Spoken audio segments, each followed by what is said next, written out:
আমার ছোট বোনের হাজবেন্ড আর চাচা দুজনে মিলে জিনিসগুলো নামিয়ে নিচ্ছে।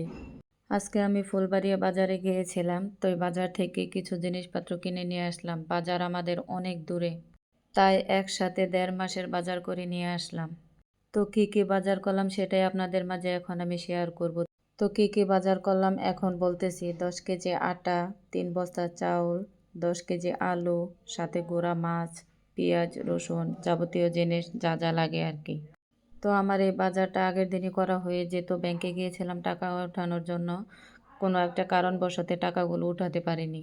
আগের দিন বাজারে যে অন্যান্য জিনিসপত্র কিছু কেনাকাটা করেছি ওইগুলো ভিডিও করে রেখেছি, আপনাদের মাঝে শেয়ার করিনি এখনও।